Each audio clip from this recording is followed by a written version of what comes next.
coming out today to hear about a really interesting, important topic. I know I'm really looking forward to learning a lot more. My name is Josh Rowe, and I serve as the Deputy Secretary here at the Kansas Department of Agriculture, and we're happy to host today's meeting. This is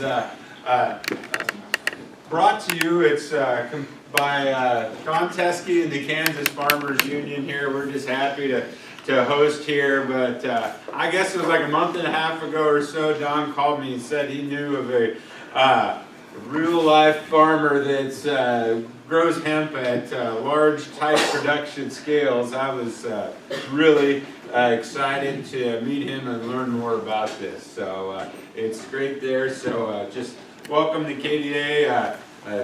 The floor is going to be Donn, and Donn's only here in a bit. Do as he pleases, but we'll go from here. I know. So we'll go from here and learn a little bit more from Rod, our guest, and then be providing updates on where we stand with industrial hemp farming in Kansas. So without further ado, turn it over to Donn. Thanks. Thanks, Joy. Yeah. As the interest in hemp has grown in Kansas, I have this good friend in Canada, Rod Flaman, that has been growing a lot of hemp for a lot of years, and I felt like if I could ever lure him down here, that he could bring a lot of real-life perspective to the opportunities and challenges. And I've been trying to get him to our state convention for 2 years, and he keeps saying no, and that don't work in his yearly time frame. And then he emailed me and said he'd give me 2 days, these 2 days, and I took him up on it. And so I called Josh and seen if the KDA wanted to get involved, and they're graciously co-hosting this, and the Garden City one, and Dana's going to speak at them all. And then Carrie Ebert runs the Kansas Center for Sustainable Agriculture and Alternative Crops, and she's got involved with co-hosting, so thank you, Carrie. And so this is all come together that way, so we're going to do a marathon blitz over the next 2 days, and I'm abusing this friendship horribly. I got to know Rod back when he served on a Canadian Wheat Board some years ago, and somehow we stayed in touch and stayed friends through good and bad through that time, and so he's going above and beyond giving us these 2 days, and so he hopes it'll turn into a question and answer more than anything else, and I'm going to turn it over to Rod. Good morning. Good morning. So when I told Donn I would come down here was 2 months ago. We had a drought this summer, 3 inches of rain during the growing season. My faba beans went 15 bushels an acre. Everything was ready early. I thought we were going to be done harvest by the middle of September. We got our canola, our faba beans, and our oats harvested, and then it started to rain and snow. And it did that for an entire month. And I called Donn and I pushed it back a week. I thought, well, an extra week will give me enough time to get this done. We started harvesting our hemp 2 days ago and immediately started a fire in the combine. Fires have been our biggest issue over the years with hemp production because of the length and the strength of the fibers. We thought we had that kind of behind us with all the modifications we made to our combine. And then 2 days ago, our brake caliper seized on the brake disc, and it almost took our combine out 2 days ago. So we've only just started the hemp harvest. And if I hadn't have made this commitment, I'd have been staying home for another 2-3 weeks and make sure to get this done. But I've left it in the hands of my partner and our employee, and I'm on my way to Mexico where I de-stress for the next 6 months, and it's not my problem anymore. But just to give you a little background, and maybe you already know this, hemp production was legalized in Canada in 1998. That first year, I think there were certain growers that were allowed to grow 1 acre. We happened to be holidaying in the Maritimes, and we went and we visited a grower who had hemp in that first year. And he was actually a strawberry grower. We were growing strawberries for UPIC at that time, and he was our strawberry grower. But somebody talked me into planting this 1 acre of hemp. He said he was never going to do it again, he said, because he was sick and tired of all the kids on their way home from school cutting this hemp down and filling their backpacks up. he said, little did they know that they would have to smoke a joint the size of a power pole to get off on it. And when we started growing hemp, that was 1998, and we started growing hemp a couple years later. But the market was really, really small. Having been illegal for 80 years, the entire world kind of forgot about hemp as a crop and how to use it. And so it was, the market for hemp, and we grow it for the seed, right? That's the primary crop that we're interested in. Let me just ask you a question. How many of you have eaten dehulled hemp hearts? So not that many, right? Do you have a Costco store here? No? Kansas City. Costco in Cancun sells hemp hearts from Canada, Manitoba harvest. So that, Walmart too. So your hemp hearts that you're consuming come from Canada in all likelihood. Since 1998, the hemp acres have gone up and down. Like that first hemp that we grew, we sat on it for 2 years before we could sell it because the market was so small and volatile, and we overproduced, which is what farmers do with every single crop they grow, right? In all over the world. We're our own worst enemies, but we've managed to get up to about 100,000 acres of hemp, which is really just a drop in the bucket. I've been going to the hemp conferences in Canada, not this year, but the last few years, and the president of Manitoba Harvest said that the market penetration in Canada was about 2.5%, and the market penetration in the United States is about 1%. So I think everybody thought the market was going to keep on growing, maybe that the rate of increase would go up, but it's not. The rate of increase of hemp seed consumption has not really been taking off the way I thought it would, the way the processors thought it would. And 2 years ago when we did hit 110,000 acres, we overproduced the market again. And the processors, that was 2015, and so in 2016 the processors didn't contract for any hemp production. And so everybody, so the acres went down to about 80,000 that year, and most of that was grown on spec without contracts. And by the end of the 2016 harvest year, the processors were short again. So it's a seesaw kind of situation. One of the speakers at a hemp conference that I went to in Calgary was actually from Colorado, and he was involved in producing hemp oil that they gave that little girl that was having seizures, and he was trying to put the whole financial revenue into perspective for hemp production. He said, if you're growing hemp for straw, for the fiber and the herd, you're probably looking at gross revenues in the range of about $100 an acre. If you're growing hemp for seed production, a good crop of hemp seed is worth somewhere in the range of $1,000 an acre. And if you're growing hemp for medicinal purposes, the medicinal component of the hemp plant is probably worth, he said at that time, he thought $25,000 an acre. Does that strike a chord with any of you? Now, Canada has legalized recreational marijuana 3 days ago. And I was doing trips to the city getting parts, and there's only one supplier in the Regina area who actually had supply to sell. And he had cars lined up at his door, like from 8 o'clock in the morning till 6 o'clock at night. Like, I don't know how he dealt with that massive influx. So the medical component, the recreational component, and I guess I'll pretend that you guys know absolutely nothing about hemp and marijuana. All marijuana is hemp. Not all hemp is marijuana. It's like petunias that have red flowers and purple flowers. There's a little genetic variation where one plant has THC and the other one doesn't. There's THC is the cannabinoid that's psychoactive, tetrahydrocannabinol. It's one of about 80 different cannabinoids that the hemp plant produces. And in Canada and the United States, when they made marijuana illegal, they looked at these cannabinoids and they didn't really understand them very well. And they said, well, the two major cannabinoids are THC and CBD. And we're going to make them both illegal. And so in Canada, up until 3 days ago, CBD and THC were class 1 listed narcotics. When in fact, the CBD component is antipsychotic. And if you Google cannabidiol on the internet, CBD, you'll see that CBD has had a lot of legitimate medical research put into it. All over the world, the medical community, the pharmaceutical community are going nuts over CBD because it has way more medical benefits than THC does. Now, THC does have some medical applications. For example, if you're taking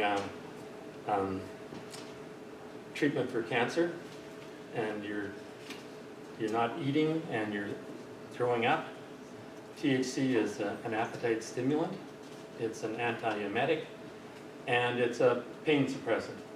So if you're on cancer chemotherapy, you want marijuana, you want THC. But if you don't want to get high, you want a strain of marijuana that has slightly lower levels of THC and elevated levels of CBD, because the CBD will actually counteract the psychotic aspect, because CBD is an antipsychotic. So you can get the pain relief and the appetite stimulant benefits from the THC and not get as high. If you're not taking chemotherapy, then CBD by itself is a treatment for schizophrenia, post-traumatic stress syndrome, breast cancer, and actually quite a number of other things. So the medical recreational aspect of hemp is maybe not $25,000 an acre, but it's big. And I don't know if you're following the news these days with marijuana. So the seed that I grow, the variety that I grow is, I actually grow certified seed. It belongs to somebody who, a company not far from where I farm. They're the owners of that seed. It's a pretty good variety. It's called X59. It's kind of a mid-range variety in terms of agronomic characteristics. It's a decent producing crop. It's an average height. If you go to China where they're growing hemp for the fiber, they've got hemp varieties that are 12, 14 feet tall. And some of the seed varieties that are not for fiber, Finola, for example, is a fairly short variety. It's commonly grown in Alberta. And it's quite a short variety. Maybe doesn't yield quite as well. So the X59 is a medium height variety. We grow it as certified seed, and right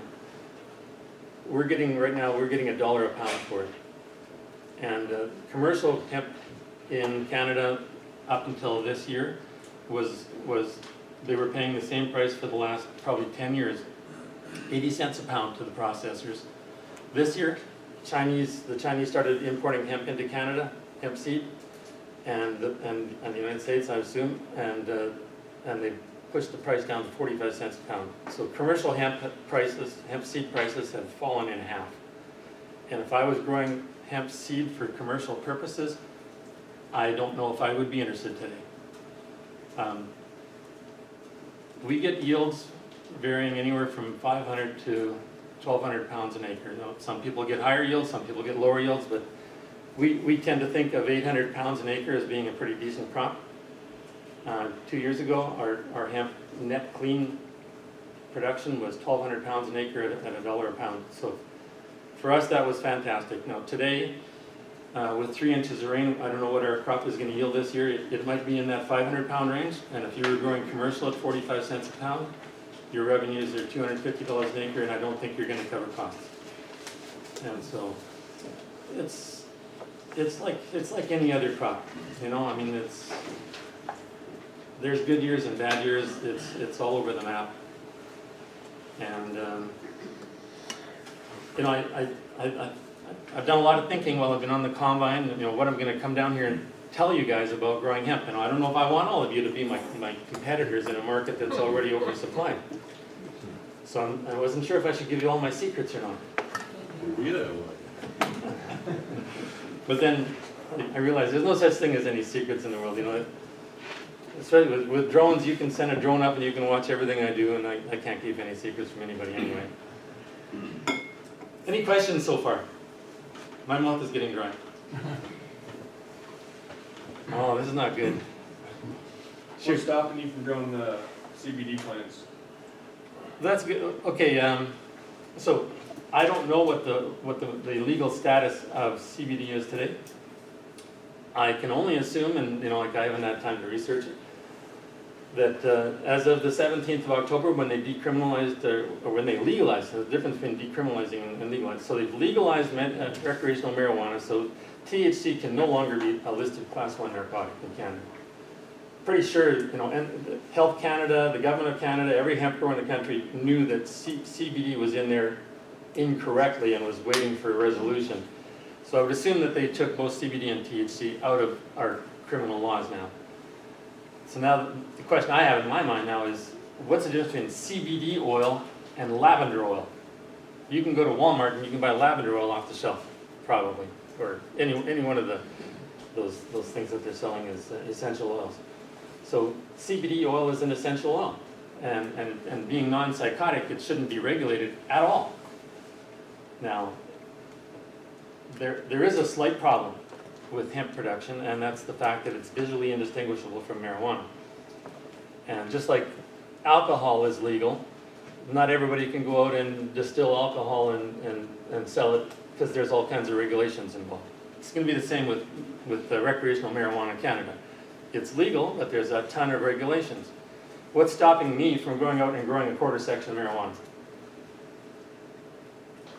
Pretty much nothing. Like if I can get my hand on a couple of seeds, I'll have a quarter section in the ground in a couple of years' time. But, so, to comply with all the regulations of marijuana, there has to be some kind of a process whereby the government can inspect my field. And they already had that. There was all kinds of, so the production of hemp in Canada was controlled by Health Canada, and every aspect of it was covered by a license. There was a license to transport it, a license to store it, a license to produce it, a license to sell it, a license to process it. And any one of those activities that you wanted to be involved in, you had to get a license. So I had typically 4 different licenses for hemp production on my farm every year. We called Health Canada one year and we said, somebody wants to buy some of our plants. Can we harvest some plants and sell them? And they said, no, we don't issue licenses for plant parts. So that was just not allowed up until 3 days ago. Now, last summer, the government announced that this year they were going to be changing that, and they didn't tie it in directly to the legalization of marijuana. They just said farmers this year are going to be able to harvest plant parts. And then the consultant that we used for marketing did some research, and he said, yeah, he says you can do that, but technically you're supposed to go back to Health Canada and get an extension for your license to allow that activity, the harvesting of plant parts. And then you'll be allowed to sell those plant parts to licensed processors. So I don't know if the government even knows how they're going to handle this. Because, there was a lot of people in the hemp industry who wanted to go to court and get charged for processing CBD and take it to the Supreme Court and get a ruling, because I read the ruling from years and years ago when they went to the Supreme Court with marijuana, and the reasons that putting you in jail, incarceration is a violation of your rights and freedoms, so they have to present a good case to why to do that. So with marijuana they said, well, smoking is bad for you and you get high and it's addictive and all those different things.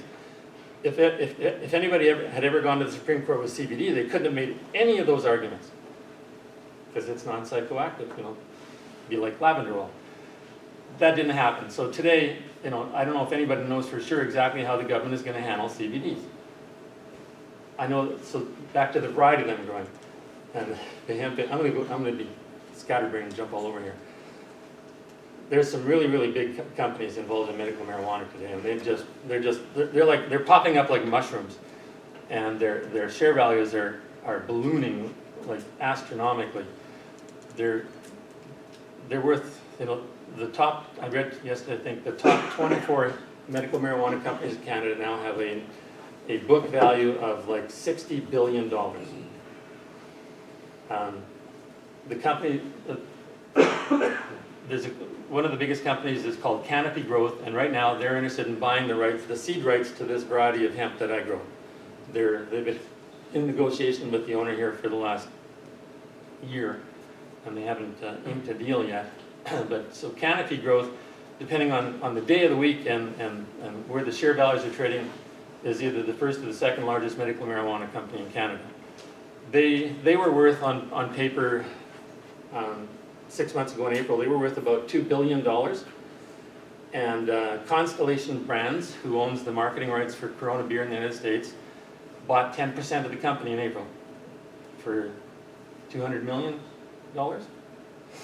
And then about a month ago, they did some more negotiation with Canopy, and they took out warrants, I think that's the terminology, gives them the right to purchase more shares in the company going forward. So this is a $2 billion company. Constellation Brands has warrants for $5 billion. So they want the rights to buy another $5 billion worth of shares in a $2 billion company. So the speed at which this industry is growing is just, it's mind-boggling. Canopy's hemp production, or no, marijuana production, recreational marijuana production last year was 9,000 kilograms. I can fit that in one hopper of my Super Bee. Right? It's like nothing. 9,000 kilograms of production for a $2 billion company.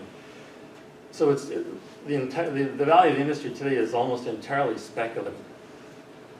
And like I say, you know, someday there's another company that's even they're a shooting star compared to Canopy, Aurora, and I think Aurora, if you were watching the news a couple weeks ago, is involved in negotiations with Coca-Cola. How many of you have heard that? So Coca-Cola, so Constellation Brands wants you to be able to, maybe not here in the States, but in Canada, they're worried about their beer sales, and they want a CBD and a THC-based beer available so that you can go to the local pub and you can drink THC beer, you can drink CBD beer, or alcohol-based beer. Coca-Cola is going a slightly different route. They're only interested in CBD, and they want to put a health-based product on the market. And Coca-Cola has said that they're in negotiations with other medical marijuana companies, and Aurora has said they're in conversation with negotiations with other beverage companies. So you might find Arizona iced tea, you might find Gatorade. You know, I've got a friend whose son-in-law started one of the medical marijuana companies in Canada, and now he's left there and he's starting a new company, and he's focusing on the CBD end of it. And he asked me, should I invest in my son-in-law's new venture? And I said, well, he has millions of dollars, and for him to ask me for investment advice, I turned around and I said to him, I said, well, you better not invest anything you can't afford to lose, and do your own due diligence. But if I'm looking at the CBD and the THC markets, I've never smoked marijuana in my life.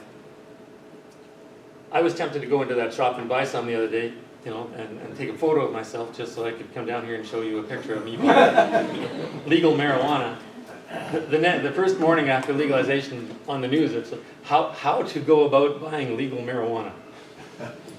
They did a 15 segment on how you walk into the store and buy your marijuana and walk out.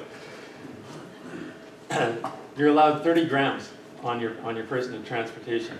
Once you get to your house, you can have a ton of it, but in your car you can only have 30 grams, which is, I think that's a huge amount. That's probably, I don't know, $300 worth.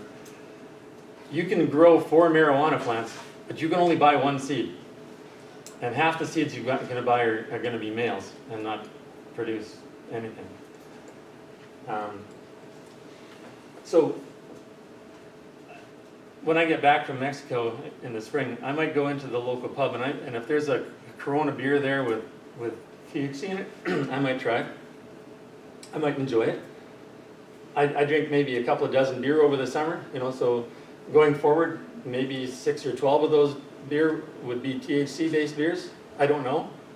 and there's probably millions of people who are in the same situation as me. They might drink a few CBD or THC-based beers. But if I go to the grocery store and I buy a Coca-Cola with CBD in it and I drink it, and geez, my arthritis I think is feeling a little better. I'm not as stressed as I was the other day. You know, various and sundry health aspects. I might become a daily drinker of CBD-based Coca-Cola. So when we're talking about hemp production, there's the straw, the seed, and the fiber. Historically, it's been a seed crop. Going forward, I think that the medical part, the CBD, is probably going to be the main revenue source from hemp production as opposed to the seed. You know, just like the reason I asked you, you know, how many of you have eaten CBD hemp hearts? It's a fantastic food. It's there's oil in the seed and there's oil in the leaves. The oil in the leaves is the cannabinoids, the medical part of the plant. The oil in the seed is omega fatty acids, omega 3, 6, and 9. And it has the perfect balance of omega 3 and 6. And a couple of tablespoons a day gives you your daily recommended daily allowance of omega fatty acids. And I think every one of you should be eating 2 tablespoons of hemp seed a day. I love it on toast with jam. I sprinkle it on my toast with jam in the morning. If you eat smoothies and you're not putting hemp seed in it, you're making a big mistake. It's also 1/3 protein. It has more protein per pound than peas and lentils. It's amazing. It has all of the essential amino acids. It's got fiber. It's like a superfood, and you aren't eating it, none of you. So where is as a farmer, where is the revenue going to go from hemp seed production if people don't, you know, figure this out about eating hemp seed? When I first started farming, it was hard to sell flax, and flax is one of the crops we grow. It's an oil seed. It produces linseed oil, which back then was primarily used in paint, and it wasn't being used. You know, it wasn't in kind of the latex paints that you use in your house. It was used in marine paint, and the only time you could really sell a lot of flaxseed was when the United States Navy was painting their ships. Then there was a big demand for flaxseed.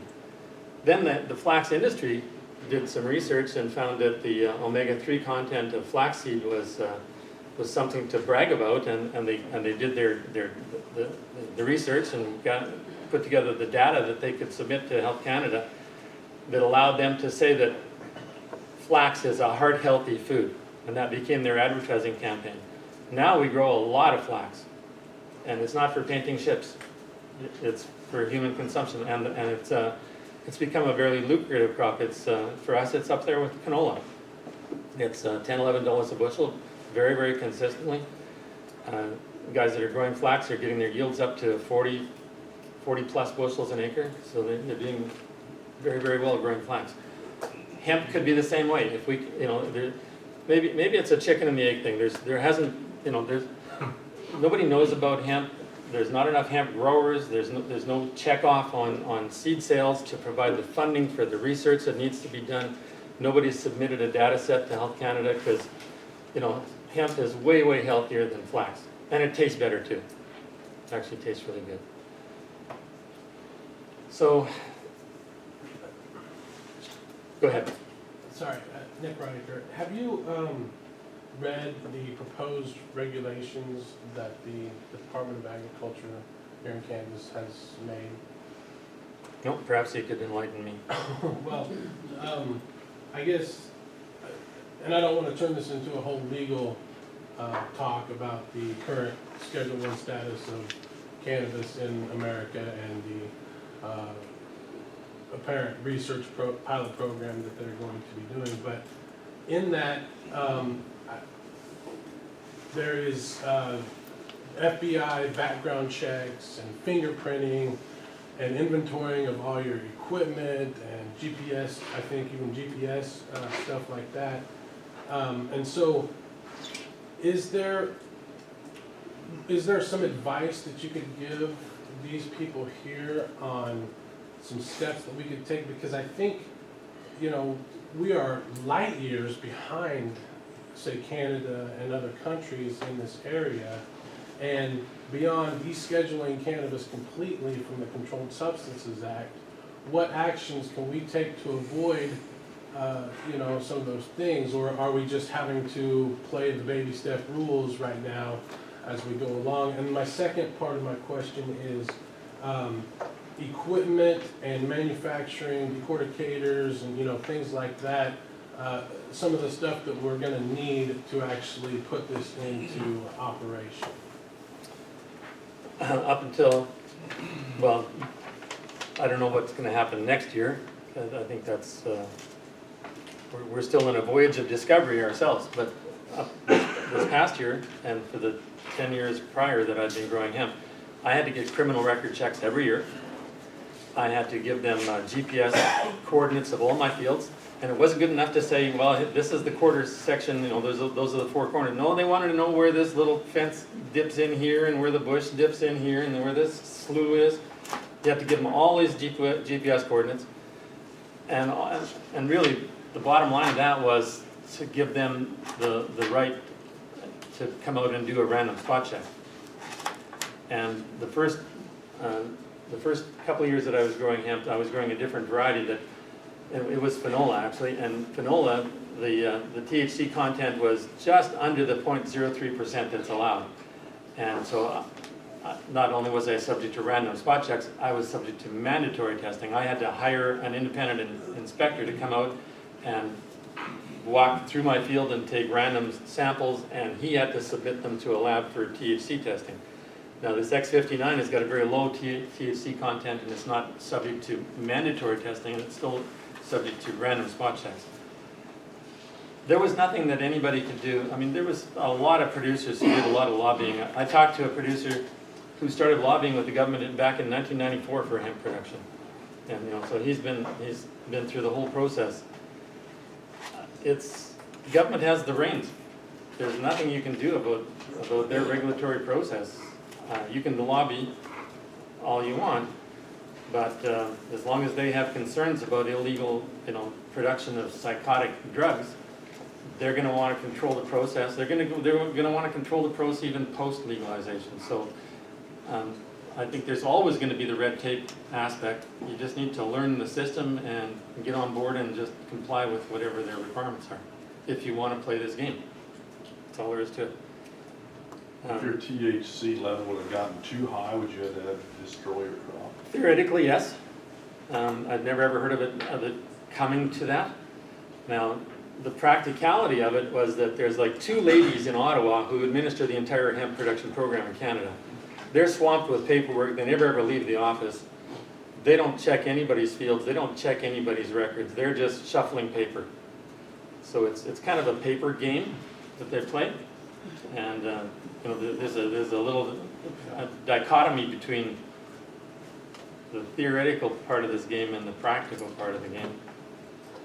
If you want to grow hemp, you just need to, comply with the rules and do the paperwork and get your license or whatever it takes and get on with producing it. So I don't think there's anything more I can say about the regulatory aspect or the revenue side of it. So what we could talk about now is agronomy production. Yeah. You can go ahead, no worries. Kansas used to be a huge producer of hemp back in the day, especially back when you go out 10 miles that way and you're going to find it everywhere, grown in the ditch, along the railroad tracks. How do you keep indigenous hemp from cross-pollinating the certified seeds that you grow? Or is there no way of doing it? We don't have indigenous hemp in our part of the world. Around my farm now, there's starting to be a lot of indigenous hemp. It's mine. I have great fun telling people that it grows like weed. Because it is, and it's a weed. We haven't found any insect problems on this crop. Very, very few disease problems. It grows under a lot of environmental conditions. And any field that has had hemp on it at one time now has hemp as a weed. It's extremely sensitive to Roundup. If it gets the tiniest little whiff of Roundup, it's just like, most weeds take 2 weeks before you see the effects of Roundup. On hemp, you can see it in about 3 days. So when we're growing certified seed, the seed inspectors are very sensitive to volunteer production in the ditches, and so we have to rogue the ditches around the fields that are for certified seed. And I'm surprised how much effort that takes, because it's becoming indigenous. Yeah. What's the best moisture you found to harvest it at? Moisture. For certified seed, the buyer of our seed wants it at 10%.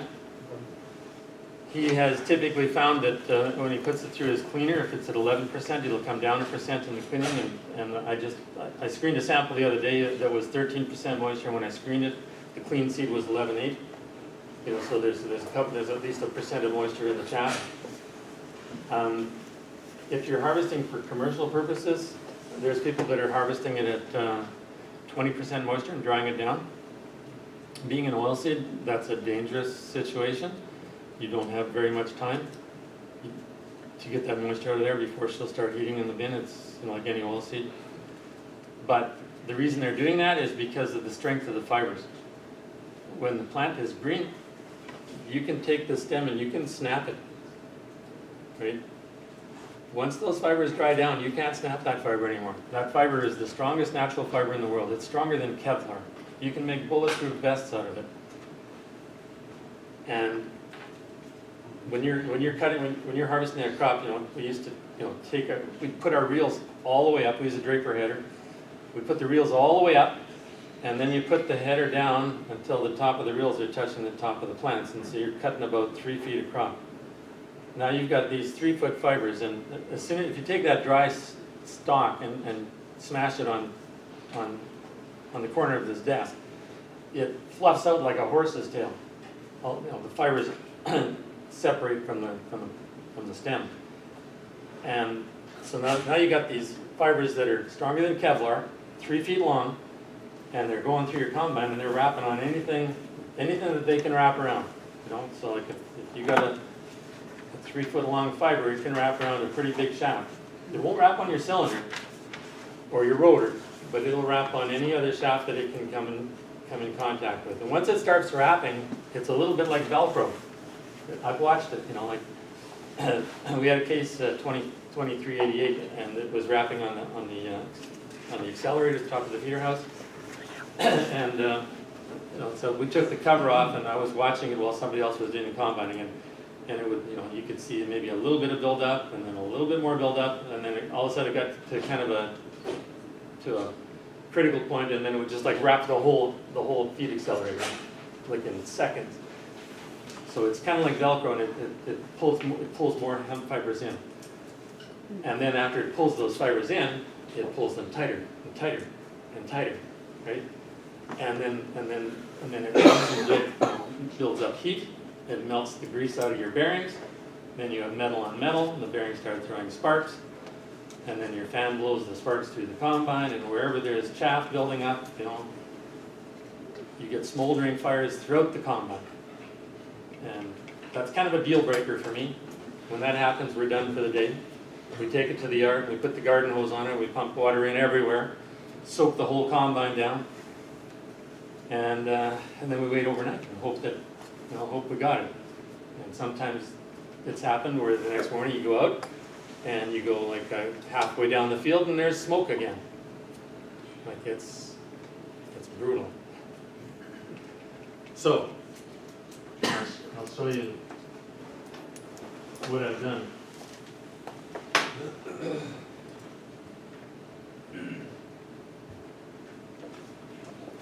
So we went to Alexian Combine because they were a conventional Alexian with walkers, because they were reputed to be one of the combines with the least amount of issues with wrapping.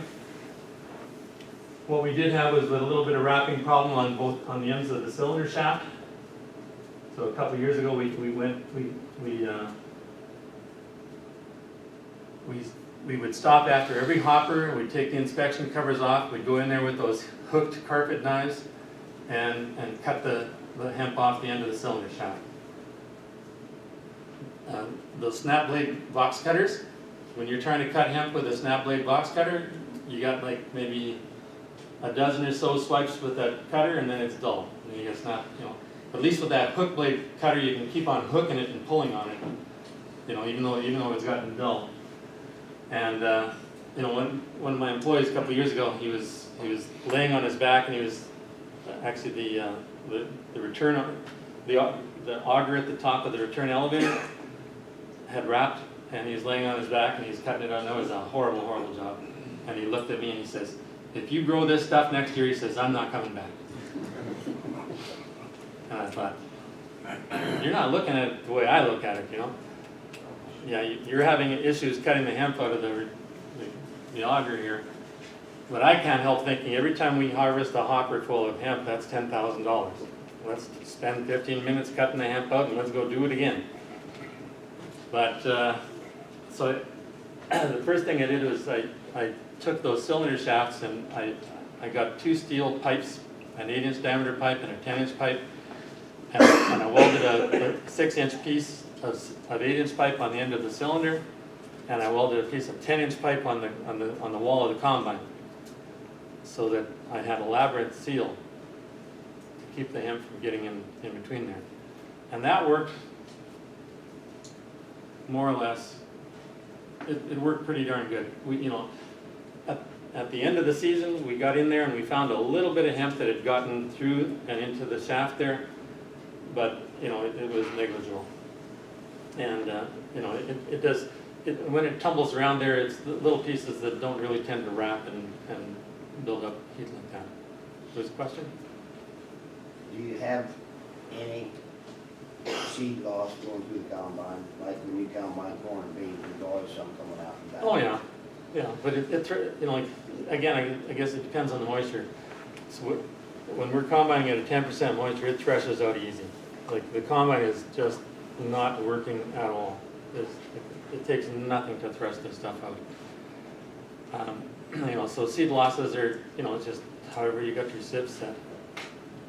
And if you do a proper job of setting your sieves and watching your monitors, there's not a lot of seed loss. You know, it's going to be acceptable, just like any other crop. This crop you're harvesting, is that oil or for seed or It's for the seed. just for the seed? Yeah. Yeah. How do you handle then the rest of the plant? If it does it Oh, break that's down? Well, you know, it's the flax is a big problem at home. The flax fiber does not break down, and if you don't rake it up and burn it, you got trouble with flax for years after you grow it. Hemp is a stronger fiber, but I think it's also more biodegradable. So these plants, and we're cutting, that stubble is about 3 feet high. Those plants have got a taproot and they're anchored pretty darn good. You go back in the spring after they've sat over the winter and you just barely touch them and they fall over. So what we have been doing in the spring is we go out with a heavy harrow and we harrow it and windrow it. And behind the harrow it's black. You don't leave anything behind when you harrow it. It all comes out. But it wants to roll out of the harrow. You can only go about a couple of 100 feet and then you got to lift the harrows up and drop a windrow. And that's So then what do you do with mind that? numbing. What do you do with, you say you windrow it, And then we burn it. or you burn it? Yeah. Okay. Yeah, it burns like gasoline. But, you know, I mean, the first hemp conference I went to, they had a grower panel. They were talking about all the different things they did to modify their combines, you know, and at the end of when the questions had kind of died down, I said, so what do you do with your straw? And every last one of them hung their heads and said, oh, we burn it. You know, nobody wants to burn their stubble.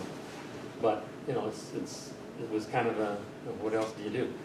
That can't be used for fiber then?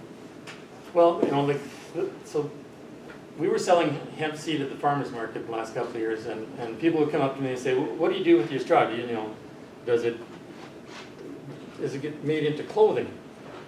And I said, well, no. I mean, I was at a farm meeting down in Charlotte, North Carolina, which used to be the hub of the textile industry in North America. And there's zero textile industry left in Charlotte, North Carolina. And there's almost zero textile industry anywhere in North America. It's all gone overseas. So to take this hemp straw and to make it into a shirt, the first thing you need to do is you need to decorticate it. There are no decortication plants. Okay? That's a multi-million-dollar investment to set up a decortication plant. Then you have to take those fibers and make them into threads. That's another multi-million-dollar investment. Then you need to give the fabric, then somebody has to make fabric out of it. Then it has to go to a clothing manufacturer. So there's a whole series of multi-million-dollar investments that need to be made to get that fiber into the clothing market. And then you need to carve out a market share, in a highly competitive market where you're competing against foreign labor. So it's not going to happen, ever. Now, there's a big, there's a hemp fiber industry in China, and I saw some video of it a couple of years ago. They're growing these, fiber producing plants. They're not growing it for seed or anything else. They're growing it for fiber. They're taller than this room. They're cutting them down by hand. They're peeling the fibers off by hand. And they dry them and they bale them. And they make these big, cubic yard bales of hemp fiber, and then the fiber goes into an ultra-modern, multi-million-dollar plant. But it's being fed by hand labor. I mean, just imagine, stripping the fibers off those hemp stalks by hand. And they got millions of people doing that. And their cost is almost zero. So we're not going to break into the textile industry, ever. However, if you decorticate the hemp and you get the hemp fibers and the hemp hurd, those fibers, they're in demand right here, right now, not for clothing. They're going into fiberglass to replace glass because they're stronger than glass fibers, they're lighter than glass fibers, and they're more environmentally friendly.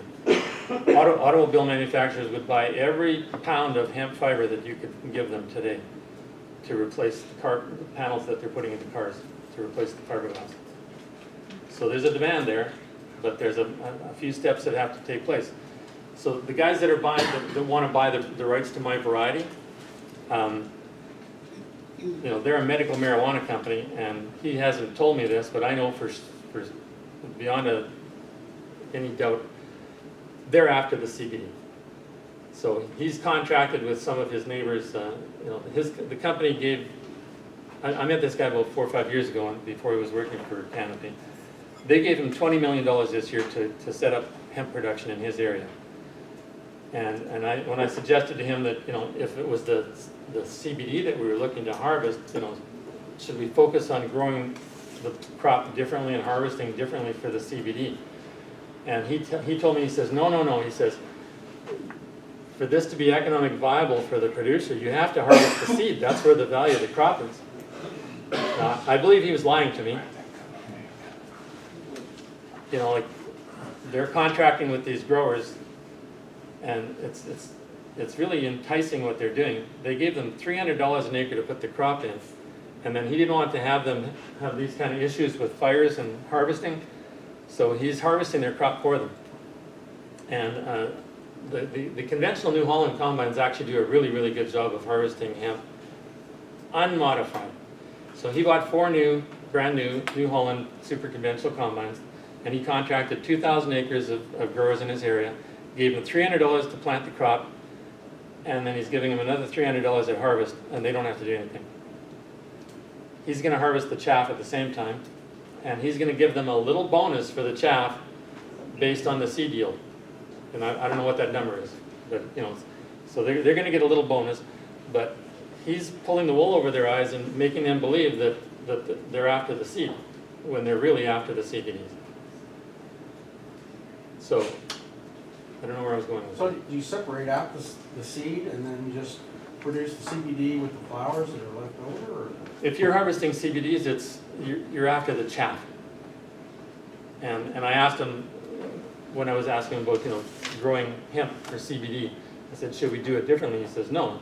The CBD content of the leaves, once it's there, it doesn't go away. It's the oil is it hardens at room temperature, and it's under a microscope. It's these little spikes coming off the leaves, and it's attached to the flower bud. So if you harvested it when it was green, if you harvest when it's dead ripe, it's the same CBD content. So if you want to harvest CBDs, you have to collect the chaff. Now I don't have a picture of it here, but I modified my chaff spreaders to make them into vacuum cleaners. I put a shroud over top of them, and I put 5-inch flex pipe from the semi-exhaust up over the back end of the combine, and I'm pulling a chaff wagon and I'm blowing the chaff into the wagon. And that system is not perfected yet. We gathered, half a dozen mini bulk bags of chaff last year. This year I don't think we got the time to mess with it. But so the CBD is in the chaff, and the two are not mutually exclusive. You can harvest the seed and the chaff, obviously, right? I don't know if 10 years from now or 20 years from now if you'll find that we're going to be growing varieties of hemp that are exclusively for CBD production, and we're not going to worry about harvesting the seed because the value is incidental compared to the CBD. But CBD content, so the chaff that I gathered last year, I had it analyzed, and it was 2.5% CBD. And this guy with Canopy Growth, he said, well, it's not bad for hemp, that's actually decent. Marijuana varieties on the West Coast have got CBD contents 10-15%. And I've had half a dozen different organizations contact me this summer and fall, wanted to pick my brain about hemp production and partner up with me and offer me the opportunity to invest in their companies. And I've said no to all of them.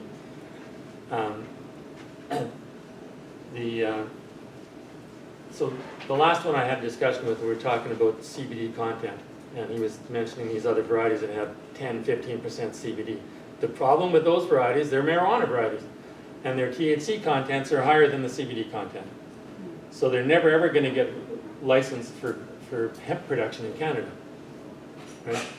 Unless through genetics, maybe this new CRISPR technology, it should be possible to modify the genetics of the hemp plant to produce high CBD levels without the high THC levels, but with conventional breeding techniques, the plants that have higher CBD levels also have high THC levels. So this guy that I keep referring to with Canopy, when I met him, we talked about marijuana production. He had a medical marijuana grow up at the time, and he'd been in the industry for years, and he's a firm believer that whether we're talking about hemp production or marijuana production, CBD or THC, this plant is going to be more holistic and be better for the planet and better for whoever the ultimate consumer is going to be if it's grown under the sun and not under lights. So medical marijuana in Canada is going to be all grown indoors under artificial lighting. This guy had his medical marijuana license taken away because the government of Canada took everybody's license away, and they redid the rules for medical marijuana. And there have been about 200 medical marijuana grow-ups under the original regulations. Under the new regulations, there's only about a dozen. Maybe there's more now, maybe 20. But they've had to increase the security levels. They have to have 2 chain link fences around the property. Every square inch of the property has to be monitored with CCTV, and they have to record the video and store it for a month. Like the regulations for medical marijuana production now are just crazy strict, and I don't think it's going to be economically viable for us to grow CBD under those kind of conditions. And there are some growers who are saying, they're waiting for the day when all of these restrictions on medical marijuana grow-ups will go away and we can take and grow marijuana in the field. I can grow tons and tons and tons and tons of CBD or THC, given the opportunity. And people in China and India are going to, and I've heard rumors that China already has stockpiles of CBD oil barrels and barrels and barrels, and they're waiting to flood the North American market with CBD oil. And again, my friend with canopy growth, he said a single bud of hemp will probably produce 3 daily doses of CBD. So 10,000 acres of hemp production can produce a daily dose for every citizen of Canada for a year. And right now, a daily dose of CBD oil is about $1. You know, a little 60-gram vial of, or 60 ml vial of CBD oil is anywhere from $60 to $200. He thinks that's going to go from $1 a dose down to 10 cents a dose in short order. So the guy who was asking if he should invest in his son-in-law's business, I said, well, on the plus side, I think the demand for CBD oil is going to go ballistic. On the downside, I think the price of CBD oil is going to be commoditized, and the opportunity for wealth, generation for producers is going to be very short-lived. So if your government's going to let you get in on this, you got to jump on it with both feet and take all you can for the next couple of years, and after that, my opinion. Yes? Is the drug industry gonna let this happen? Drug industry, I'm sure, is fighting really, really hard against it, but I think this is a situation where the cat is out of the bag.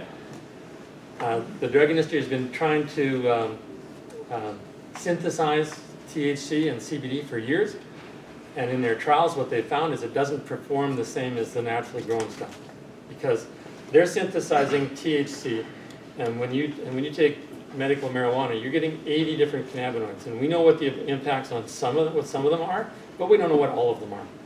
And I think there's a kind of a synergistic effect of the natural hemp cannabinoid structure that we don't understand very well. No, researchers are working on that day and night trying to figure out what all these other cannabinoids do. How many of you knew that? Okay, so in order for you to get high on THC, your brain has to have somewhere for that molecule to interact with your body. That's how you get high. There are cannabinoid receptor sites in your brain where the THC finds a fit and causes whatever it does to happen. How many knew that? Why do you have cannabinoid receptor sites in your brain? Because your body produces cannabinoids. Cannabinoids are so the cannabinoids that you get from the hemp plant or the marijuana plant are phytocannabinoids. Your body produces endocannabinoids. And the reason why phytocannabinoids are beneficial is because your body's production of endocannabinoids is out of whack. So the pharmaceutical companies are going to have trouble inserting themselves into this process when we can get way better health effects from naturally grown cannabinoids than from artificially produced cannabinoids, and we can grow them in bulk and sell them on the retail market for 10 cents a dose. Pharmaceutical companies would like to synthesize that and charge you $3-4 a dose. I hope they're not successful. I doubt that they've given up, but I hope they're not successful. A CBD grower, do they put both male and female plants in the same field? Or does the male plant have any CBD? There are some varieties of hemp that, and I don't know what the nomenclature is. Some plants have both male and female flowers on them. All of the commercial hemp varieties that I'm familiar with have separate male plants and female plants. And it's a little discouraging when the crop starts to flower to see. At first, all you notice in your field is, this looks like a field that has nothing but male plants in it. They're all male plants. No, they're actually only half, but the males show themselves sooner with the flowers, and they grow faster, they grow taller, and they get big flower heads that produce pollen. By the time I go to harvest my crop, the male plants are all dead, long gone, and the female plants have bushed out, and now it's a field of female plants.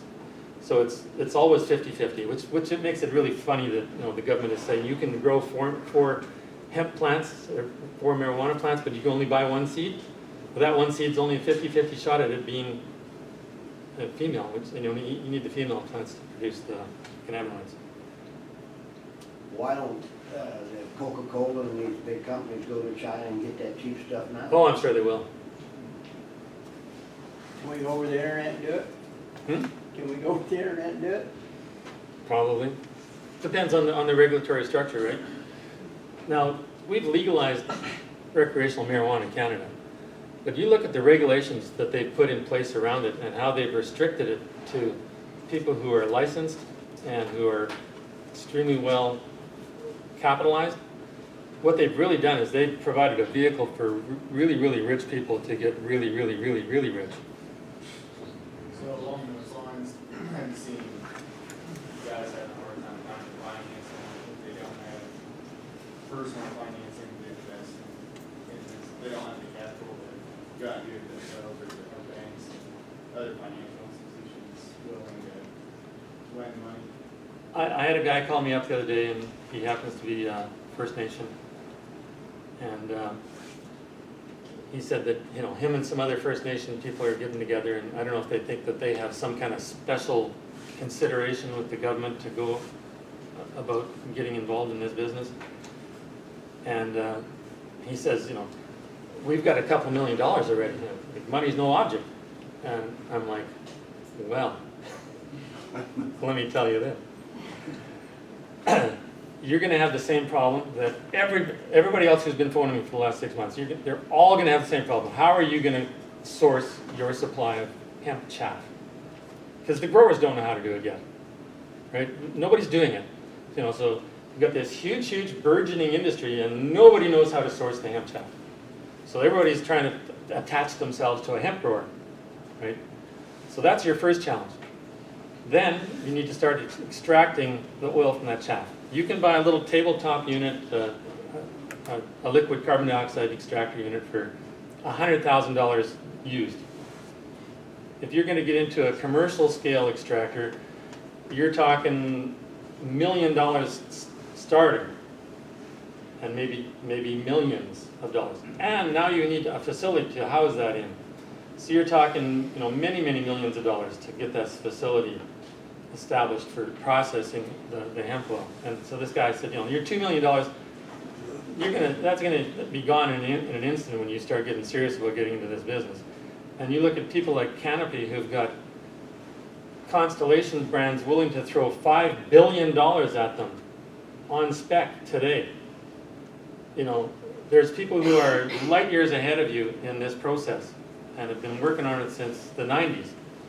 And they understand it from one end to the other. They understand the regulations. They understand the science. They've looked at the supply chain. They've got the financing.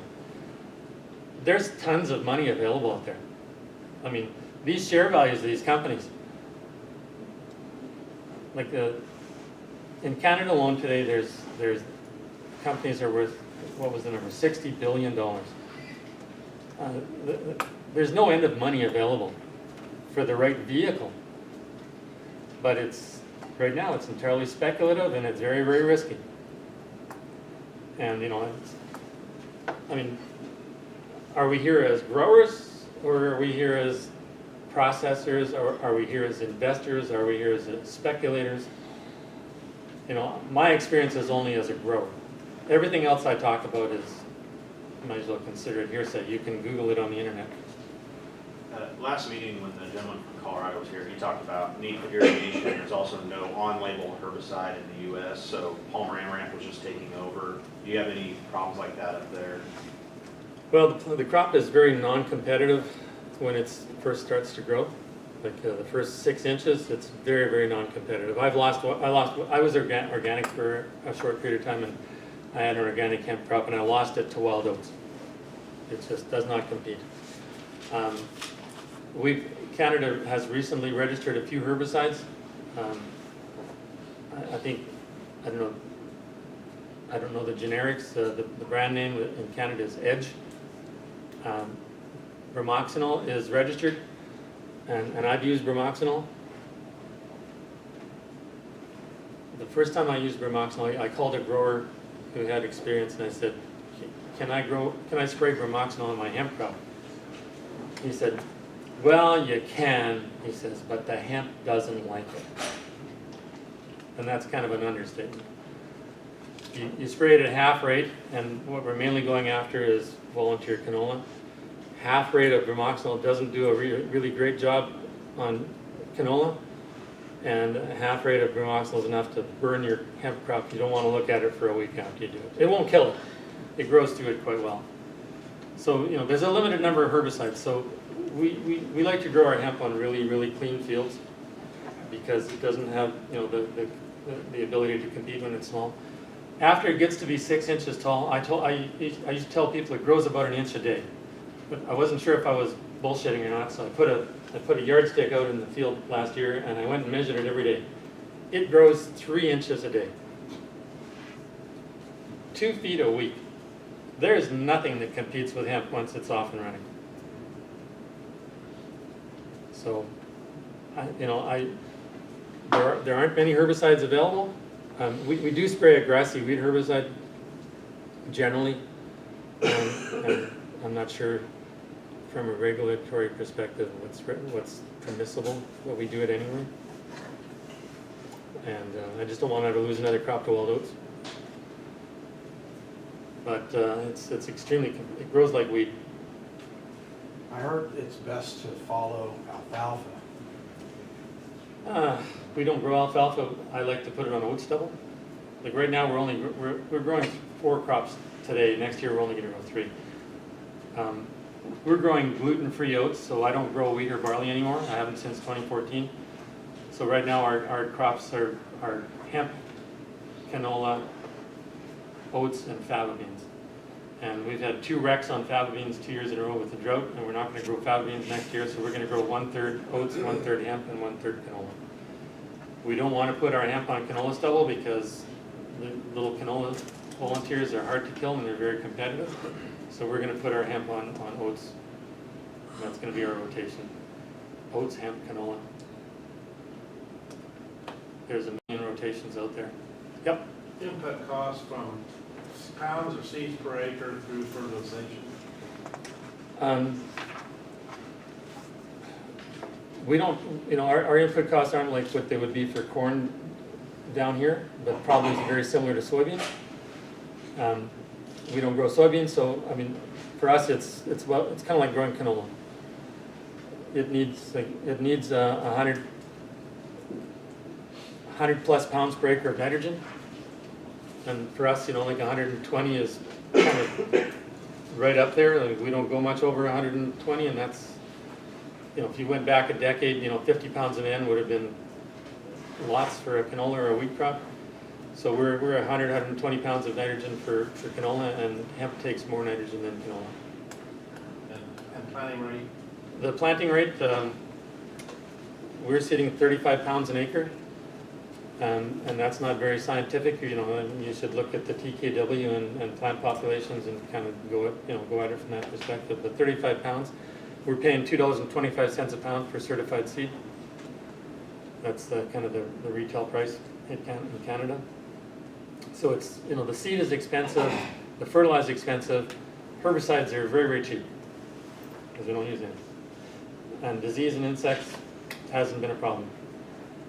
So it's the fertilizer, the seed, and the combining that are the big hurdles. Because you're quite a ways north, would insects probably be less up there than they would like down this area? On our other crops, in these last couple of, in the wet years, 2016 and for the decade prior to that, disease, every kind of disease on every kind of crop. And for the last 2 years, no disease on any crop, and every kind of bug you can imagine. So we have insects. My fava beans were a sample this year. I don't know what the bug was. I think it was. I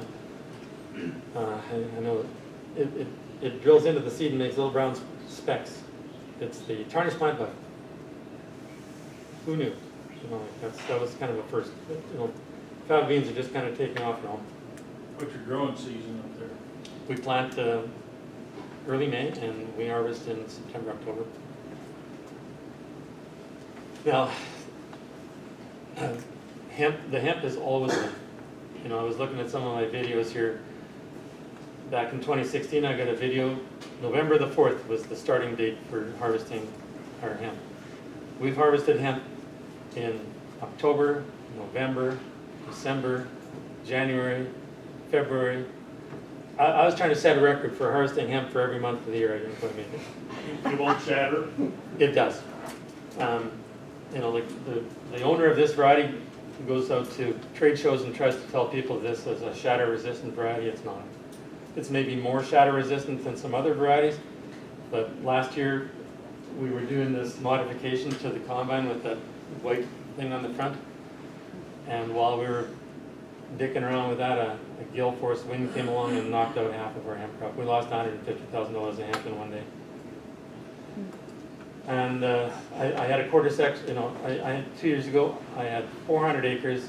We had harvested 300 acres that I took directly to the seed owner.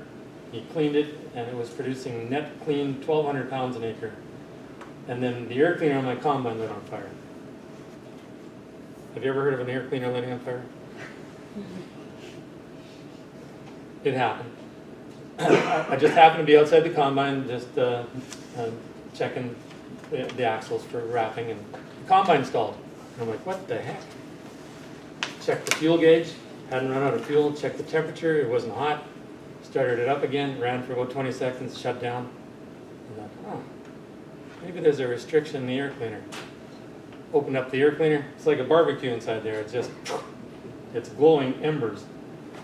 Got hot enough that it melted the vanes on my turbo, went through the engine, destroyed the engine, and it took 2 months to come to an agreement with the insurance company, and the last 100 acres of hemp sat out over the winter, and instead of 1,200 pounds an acre, it produced 200 pounds an acre come spring. So that wasn't, you know, so it's a very, very late, I don't know what the season is going to be like down here. I suspect that you'd be harvesting it. Colorado, they told me that it's in process now. Right. The same as your growing season. Yeah. First of May and long off. That makes perfect sense to me that it would be this time of year, and you're not, for most when does your first snow come? Well, if you wouldn't have come today, I might be in Colorado Watching them harvest. do something, Yeah. learn. You see the first snow? Yeah. We haven't had any for quite a while. Generally, it's pretty late in the season, You know, and after Thanksgiving. And snow is not really an issue because it doesn't drift in the field. So whatever lands, and you just drive over, because we've combined over top of lots of snow. It's not. So I don't know if there's any real concern about a crop being too late. I don't think there is such a thing with hemp. I think there's no such thing as too late. You don't want to leave it till spring, and you're going to lose something to shelling and shatter losses. So the sooner you can get it off, the better. If you've got a good dryer, take it off at 20% moisture and dry it. But just bear in mind that you've got a firecracker on your hands. Like if you harvest that crop at 20% moisture and 75 degrees Fahrenheit, it only have a shelf life of a day before it starts to cook in the bin. So we don't mind harvesting in October when it gets down close to freezing. As a matter of fact, for us, when we're trying to get it off at 10% moisture, it's better that it freezes really, really hard before we harvest, because after a frost, if it hadn't been dry before the frost, after a frost, it'll dry down pretty darn fast in decent drying conditions. Is that the same for the hemp art production, or is there? Hemp hearts are just it's a dehulled hemp seed. But It's in got terms of your timing, is there? no difference. No. And once you've harvested and you got it in the bin, it's going to be fine in the bin for a couple of years if that's the case. The processors when they were over capacity or over full, they were leaving hemp seeds sitting on producers' farms for 2 or 3 years before they called for it. Once it's dehulled, so flax, once you grind it up, and you need to grind it up in order to get the health benefits of eating flax, it's got a shelf life of a month before it starts going rancid. Dehulled hemp has got a shelf life of a couple of years, quite easily. So I was telling you about that labyrinth seal that built on the cylinder shaft.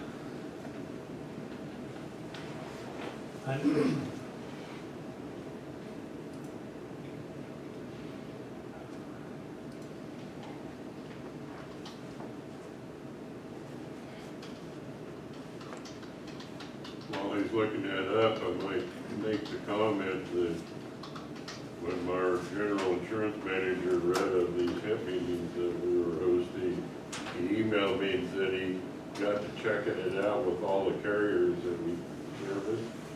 And if you plant industrial hemp on your operation, your policy will be canceled because that's considered an illegal substance at this time. So until the laws adapt to the industry, you have to be aware that if you plant hemp on your operation, you may not be able to insure you for them.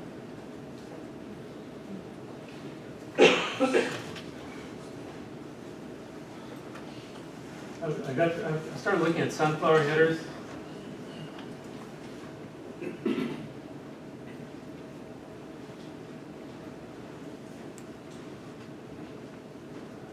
There's an Argentinian sunflower header.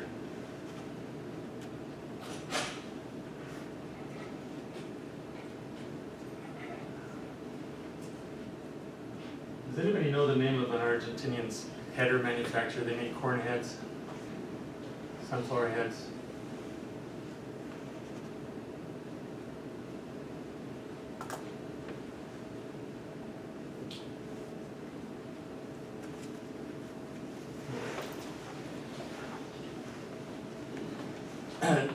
So there are some sunflower heads that have a stationary bar across the front, and it pushes the sunflower heads over so that and it kind of drags them down between the sunflower pans, so you end up only cutting the heads off.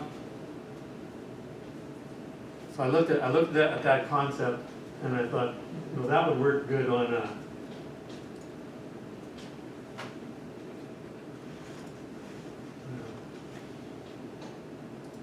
that might work good on hemp.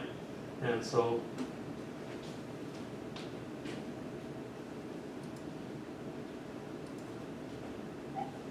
I've got a Macdon draper header here, and it has bat reels. I took a tuck board and I fastened it to the inside of the bats, all the way around the head. And what that does is those bats, when they come down, they push the hemp heads down to, there's only, 12 inches left between the puck board and the cutter bar. So I'm only cutting, no matter how tall the plant is or where I put my header, I'm only taking 1 foot. I'm not taking 3 foot like I did other years. And now there's nothing wrapping inside my combine. Okay. Now, so once you put that, and that Argentinian sunflower header does the same thing with a stationary bar, and I'm not sure that I did the right thing here or not. I might take this whole thing apart and try to copy that Argentinian header. But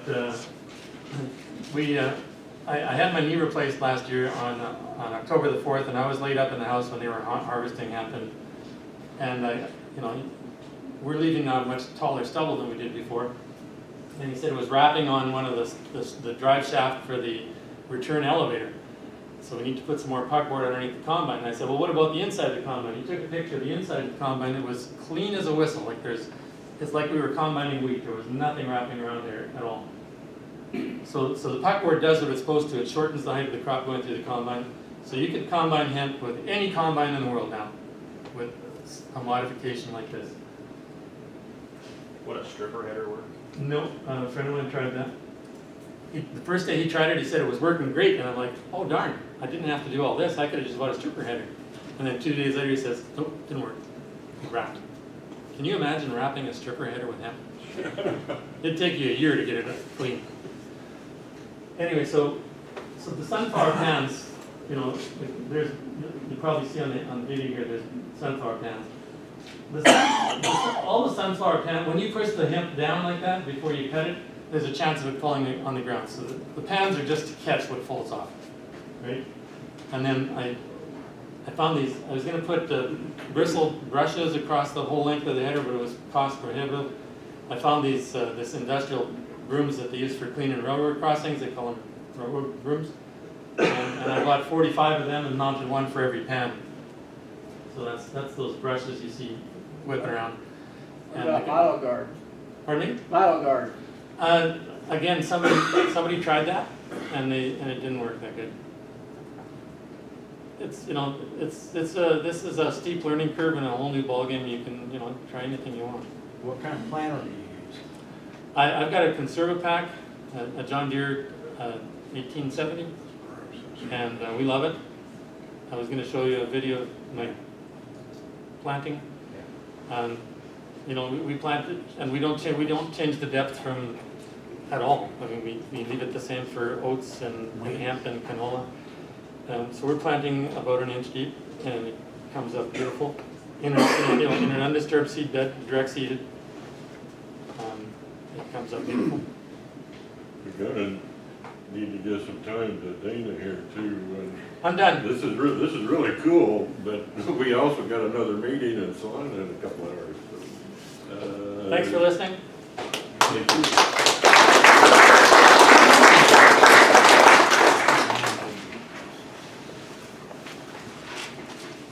All yours, Dana.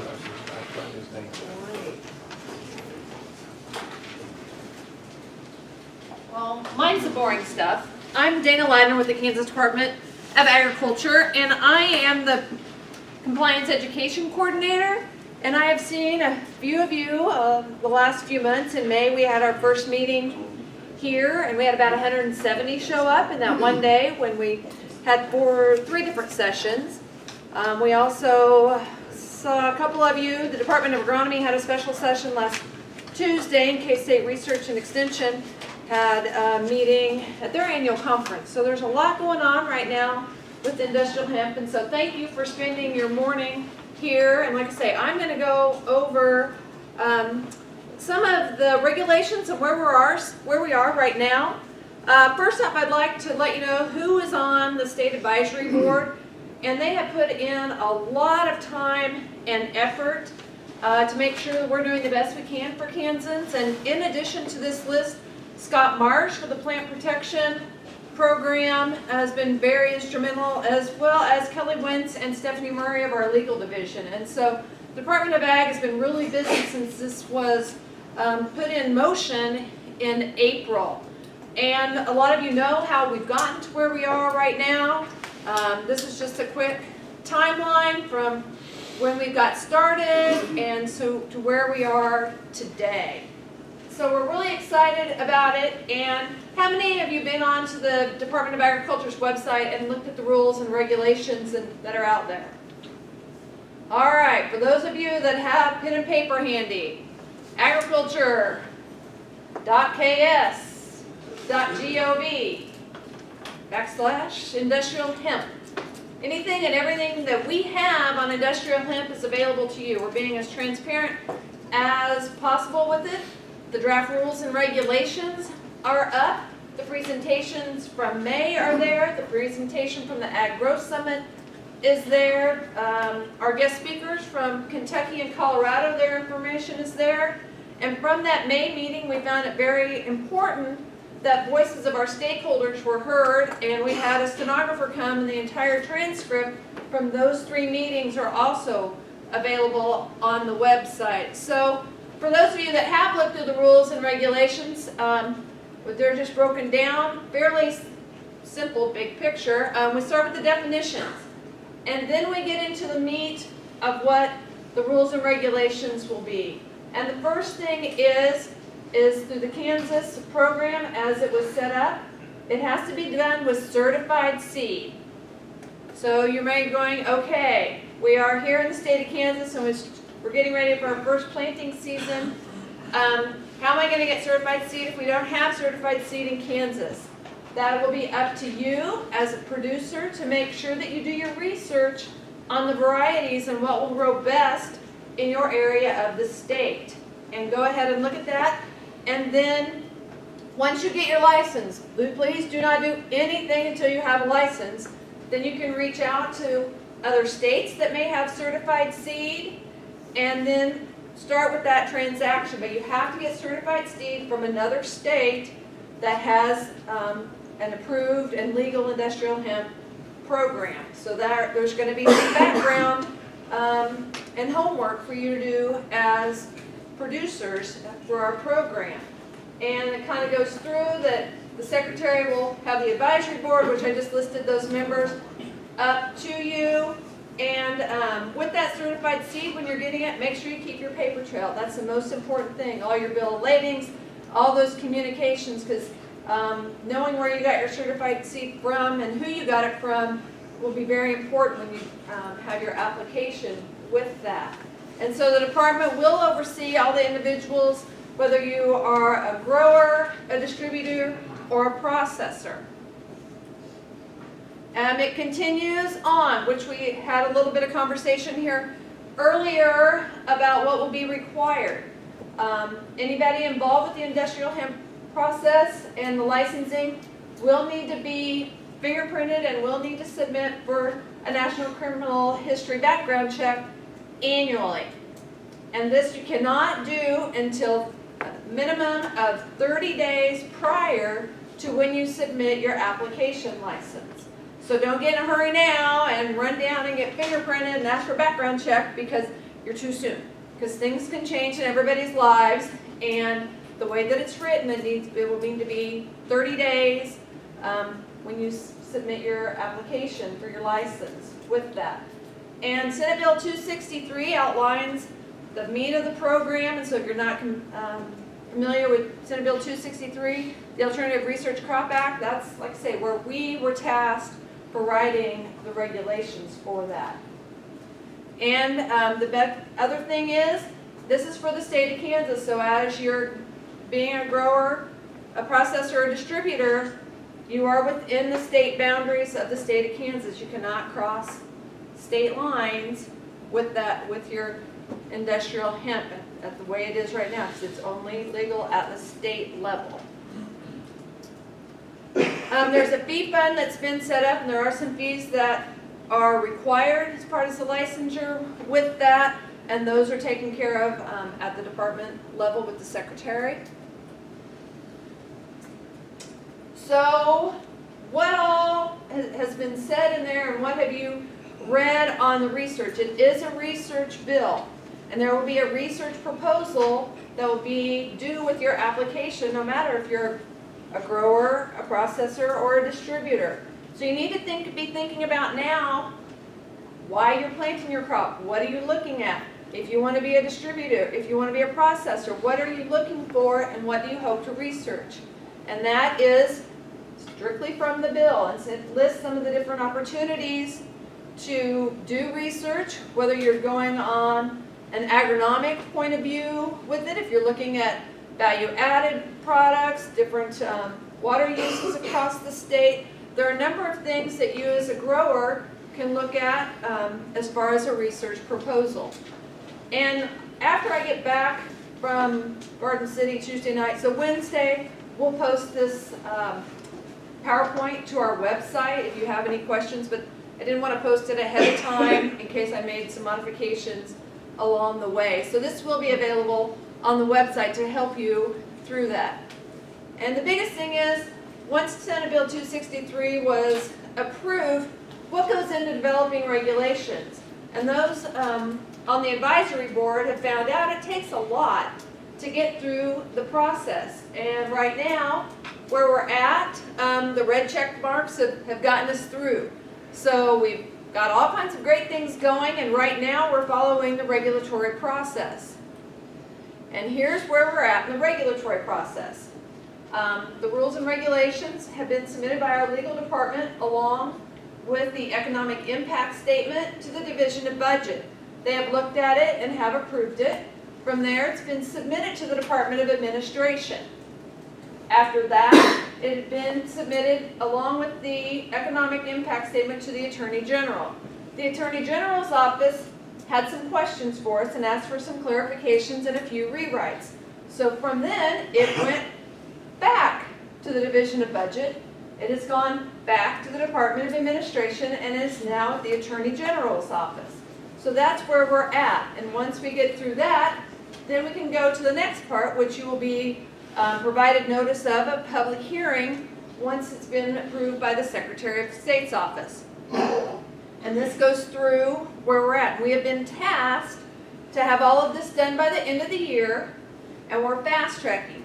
Usually it takes a year plus, and we have been given about 7 months to get through the process. So the hours the KDA staff and the advisory board have given, they've given a lot of time to make sure that we can do the best we can for you to be able to be ready to go for the growing season of 2019.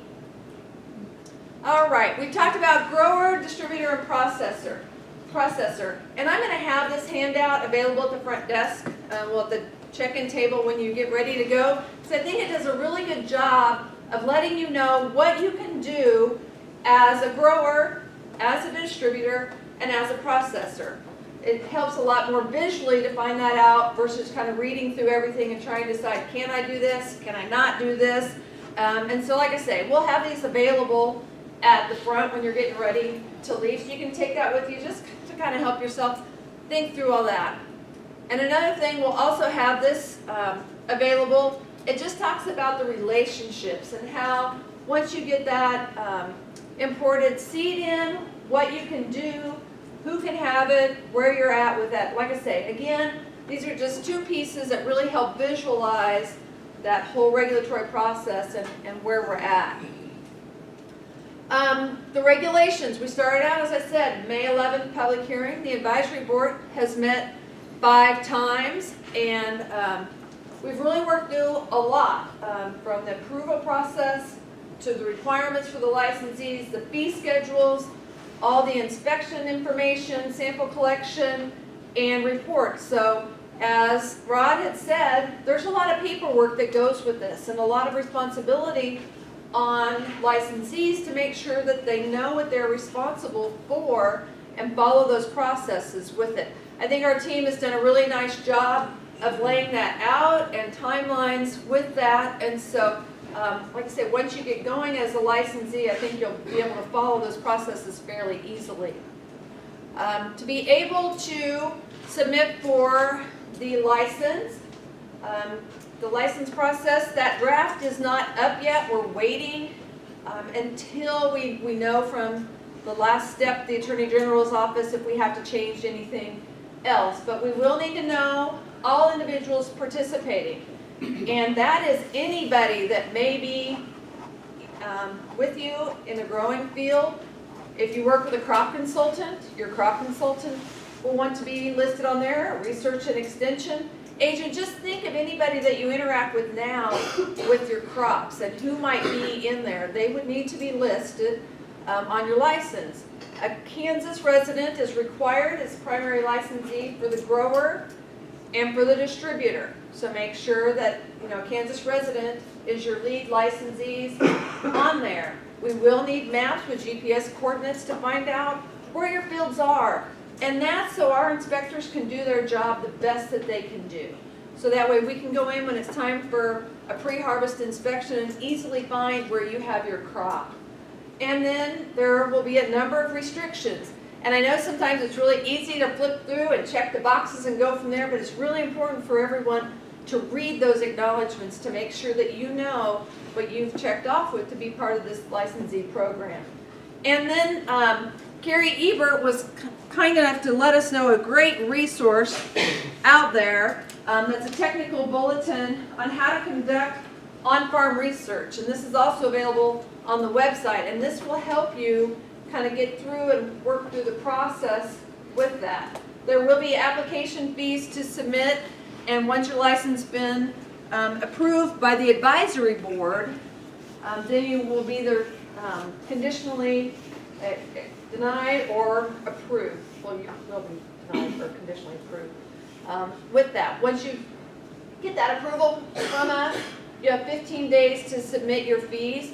And one thing about this program, it will be mainly email-based. So it's something that you will need to make sure that you have an email address, that you check your email address, that most everything will be done via email with it.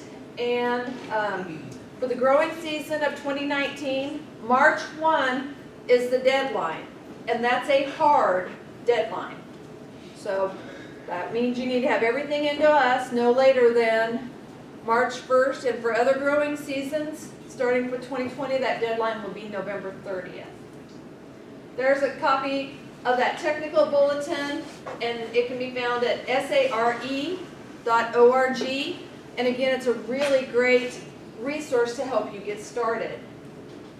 Already mentioned the advisory board because they've done such a great job for us ahead of time, and this just lists straight from the regulations on who's on the advisory board, where they're from, etc. And once all the approval gets done, your advisory board will be issued an administrative license.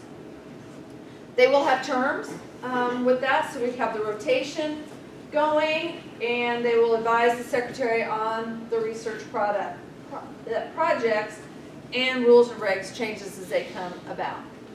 One advantage to being so close to Kansas State and Fort Hays State and other institutions, there's an opportunity for them to do work, and there will be state institutional licenses that will be issued, but again, they will all have to follow through with the background checks and fingerprinting. They will not be assessed fees. That's the biggest difference. They will have to submit research proposal, but it's basically one state agency paying another state agency, so the state advisory board has decided there will be no fees associated with the state educational institution license with it.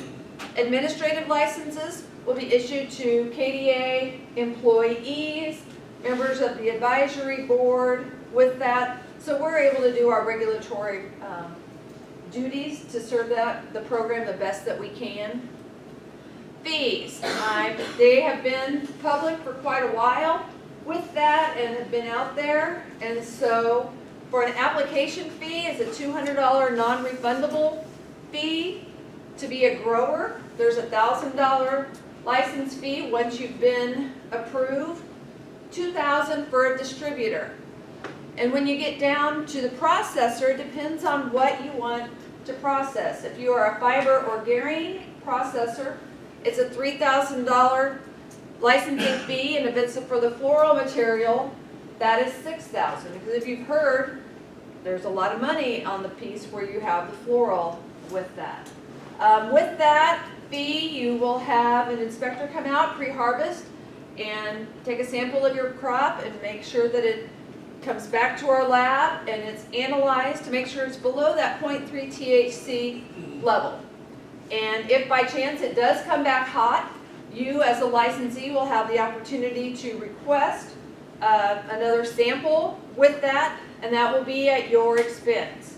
And those fees are also listed at that time. The very last one you see is a modification fee.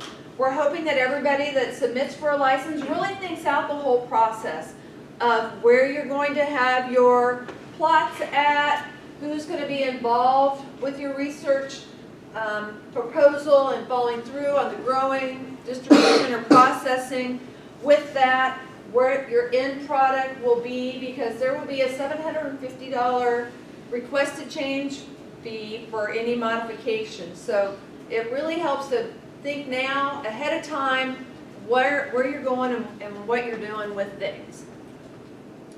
There will be reports due, and we will need to be notified at KDA 30 days before you harvest, so we can get it all scheduled to come out and get a sample taken, and that we'll take that back. Again, our lab will take care of those samples and make sure that it's 0.3 or lower on that dry matter weight.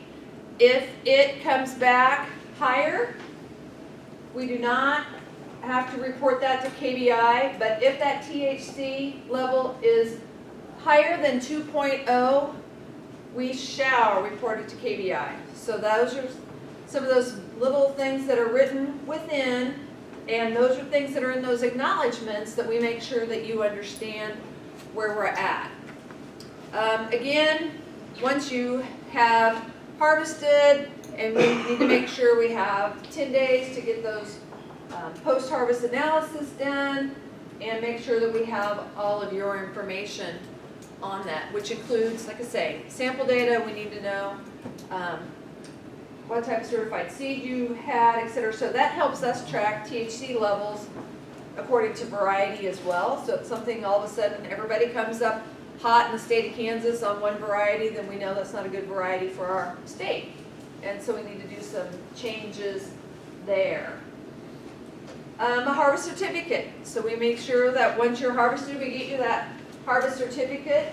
And here's where it comes in, that we need that official name of the certified seed and when it was harvested. So you'll need to make sure you have those post-harvest certificates, GPS with it, and your intended end use.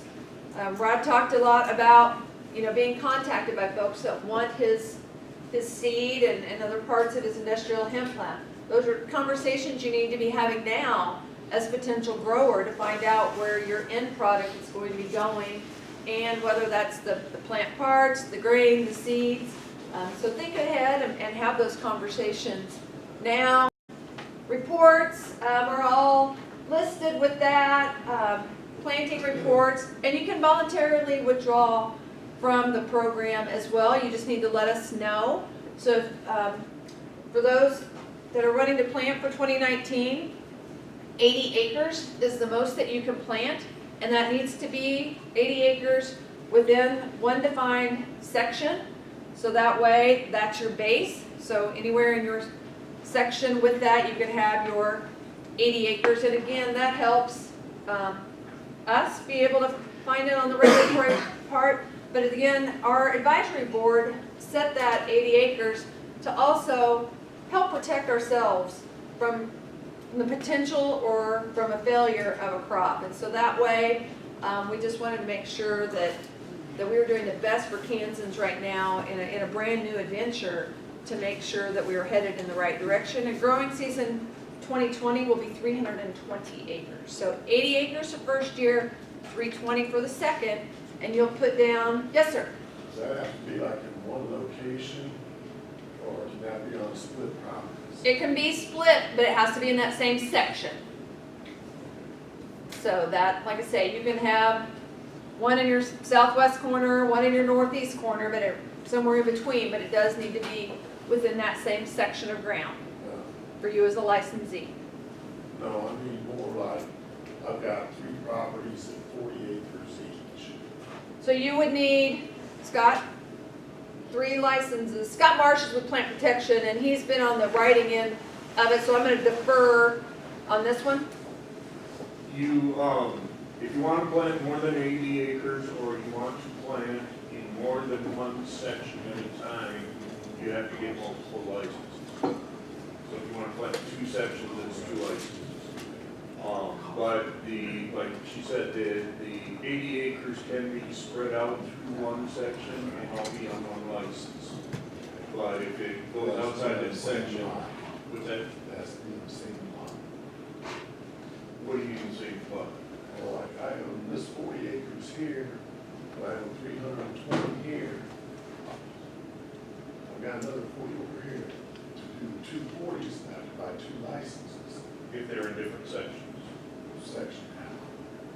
Section how? Township? A section, 1 mile square. 1 mile square section. Delineated throughout the state as sections.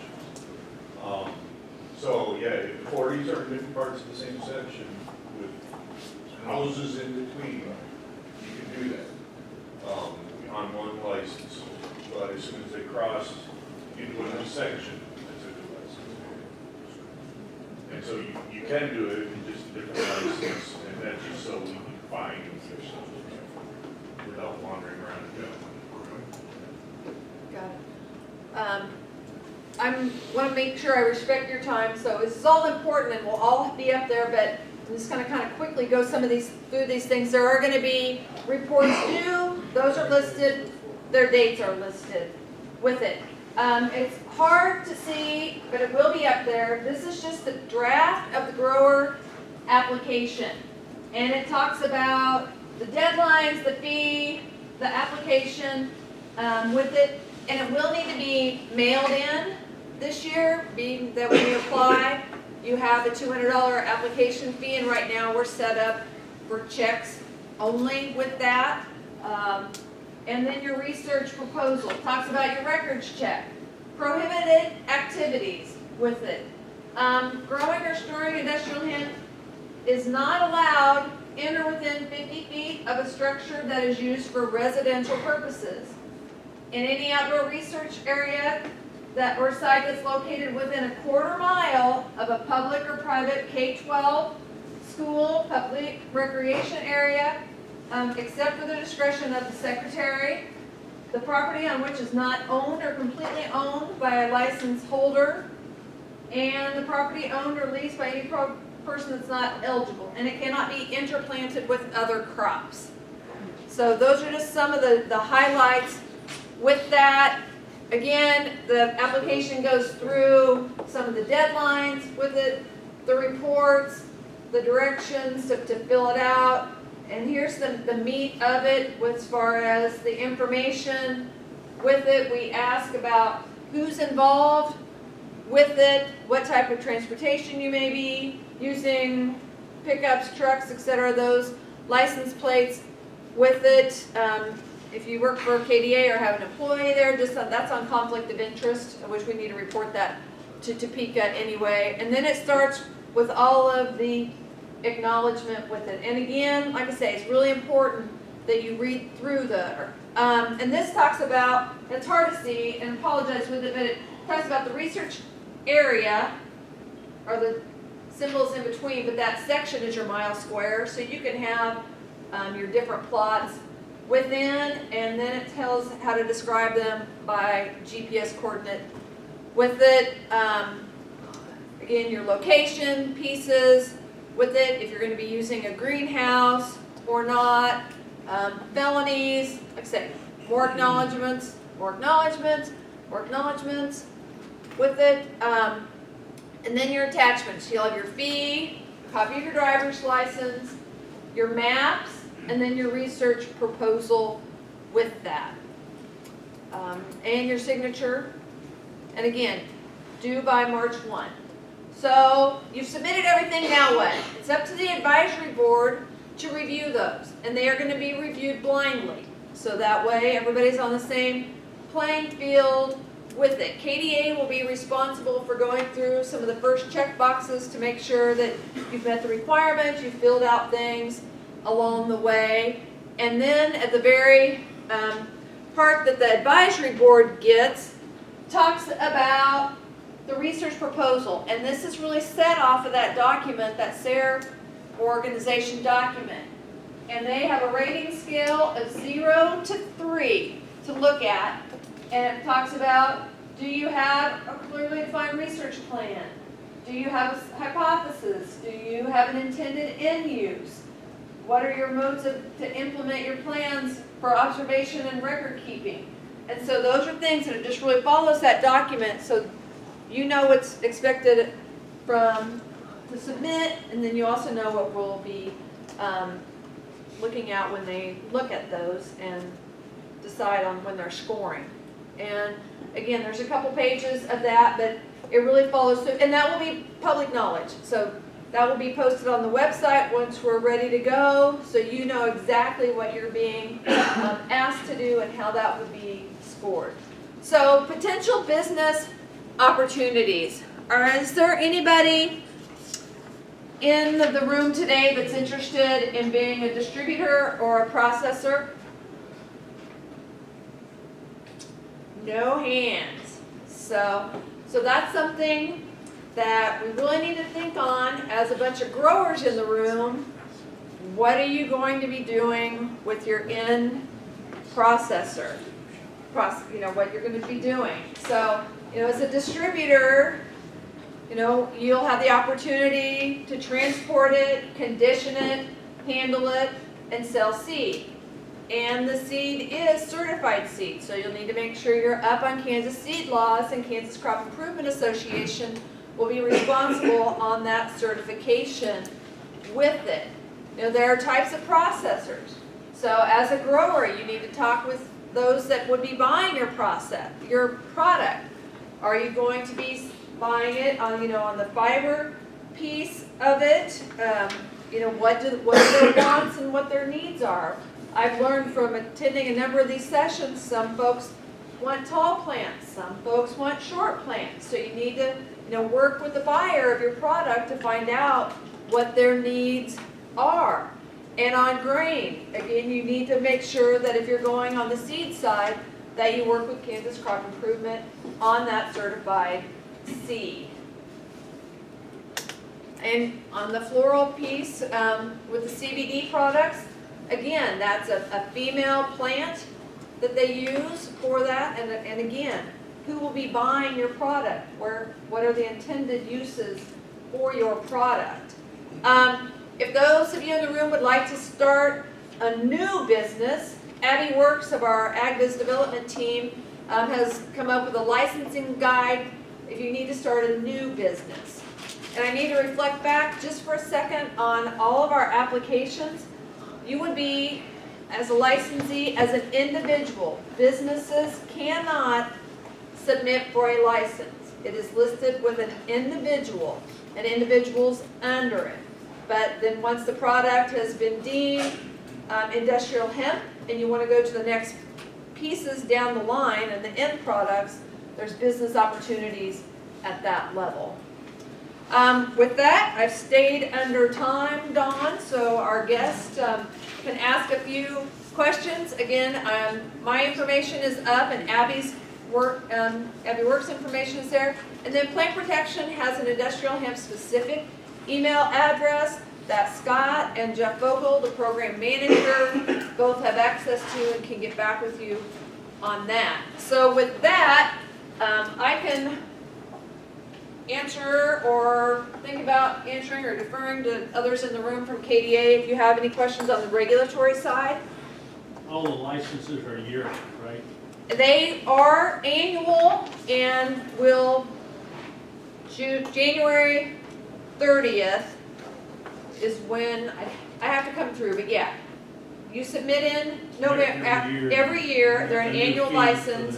Yep, fee for next year. So 2019 is the only funny year where we have 2 applications. March 1 for the 2019 growing season and November 30 for the 2020 growing season. But then your license doesn't expire until January 30th. So there'll be some overlap at that time. So it gives us a little time to process. But you can still do business until January 30th. Yes, sir. Will there be any limit to the amount of applicants that you'll approve for this year and the total acreage in the state? No. At this time, we are very open and we're excited to look at all the different research proposals with it. Again, the advisory board will be reviewing them and scoring them objectively along the way. So we may end up with 10, we may end up with 110. And so we just want to make sure that everybody has an opportunity, but we are not limiting license applications, we are not limiting acres. Yes, sir. What, I don't quite understand what you're gonna do with the research that the growers and everyone is going to present. I mean, is there some type of report that has to be submitted that according to our, what we did and our proposal, yep, we found X, Y, and Z, and then how does that get put to use? Well, we intend to use that.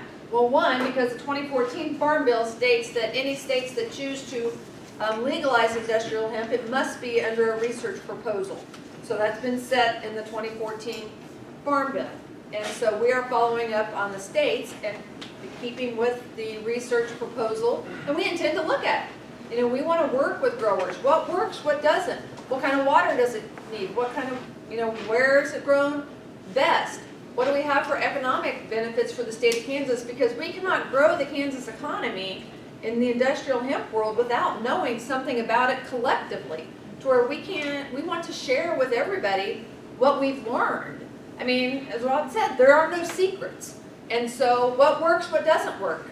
When you turn in your final report, if your crop tanked, say it does not grow well in rocky soil in North Pottawatomie County, and we found that out. Or it grows great in the river bottoms at wherever with it, but we need to be able to share that information. It will be collected and reviewed here, and we will get that out to the public on what we find out. Thank you. How do you get indigenous weed certified? Because it does grow very well in the state of Kansas. Well, that's one thing you need to be thinking ahead about. You're starting with certified seed. It will cross-pollinate with what we call here in Kansas lovingly ditchweed. And so you need to make sure you start to eradicate if it's gonna be in the area where you intended to have your No, research. What if we got the seeds of the indigenous weeds and started growing that? Not going to. You can't. It is by certified seed, and that is set in state with Senate Bill 263. It states certified seed must be used. So what's the process for getting your digitally certified?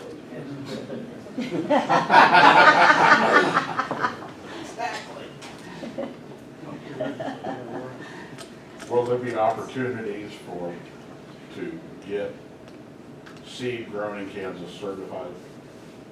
And Scott, the question is there an opportunity to have seed grown in Kansas certified? Eventually, yes. Once we start developing varieties and growing our own seed, right now we have to bring it in, and those varieties will belong to somebody else. But once we start developing our own, the certifications are done through Kansas Crop Improvement Association, and they'll be the ones deciding if it can be and how to get Kansas seed certified. But we encourage that to happen, and save on importation costs. There's a question back.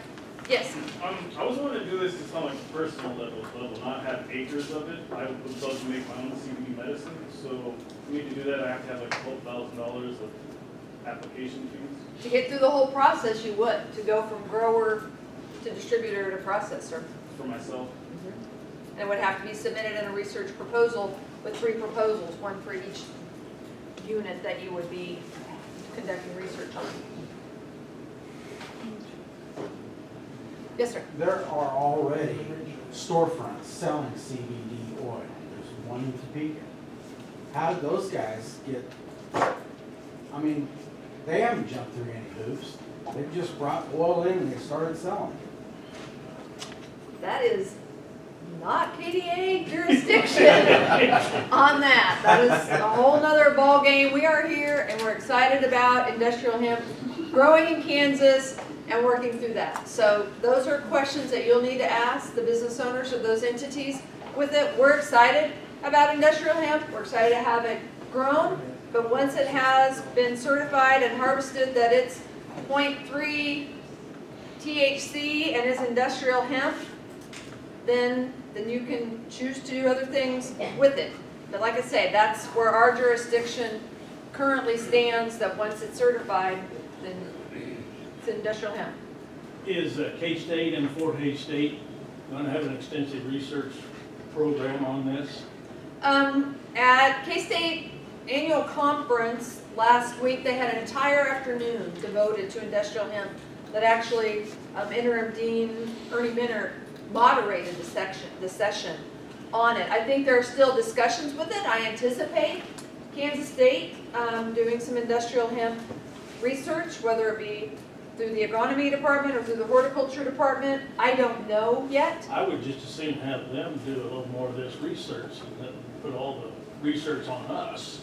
So the way it's written, we try to keep it broad. Some states have to be institutions of higher education. We're opening this up to our citizens to be able to grow it. They would have the same research proposals and the same reports due that an individual grower would as well. But as Rod stated, it costs. And so, like I say, research plots will be small. If K-State or Fort Hays State or other institutions choose to do that, just so they're well maintained and well documented. With that, Carrie, would you say that, Carrie Ebert, would you say that's a fair assessment?